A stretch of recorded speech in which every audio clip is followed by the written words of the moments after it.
I went to Kington Farm Supplies to buy a jockey wheel, and right by the door was one of these for £149.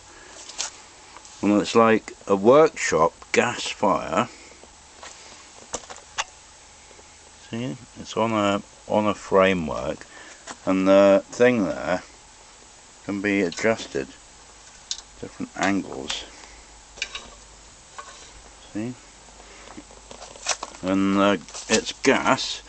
It comes along and goes into this bottle here. When I found this in a shed. I never bought it.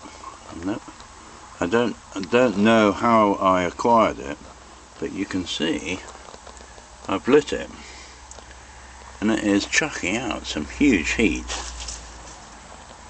And you can see sometime in the past it's got so hot it's melted the bloody grill, look.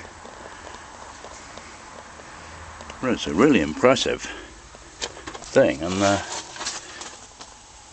the gas is popping up through there. Happy as Larry.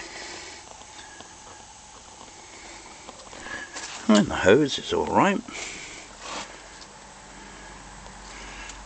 So I'm going to put this on eBay.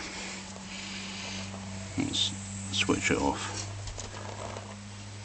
Now I've switched it off. Easy.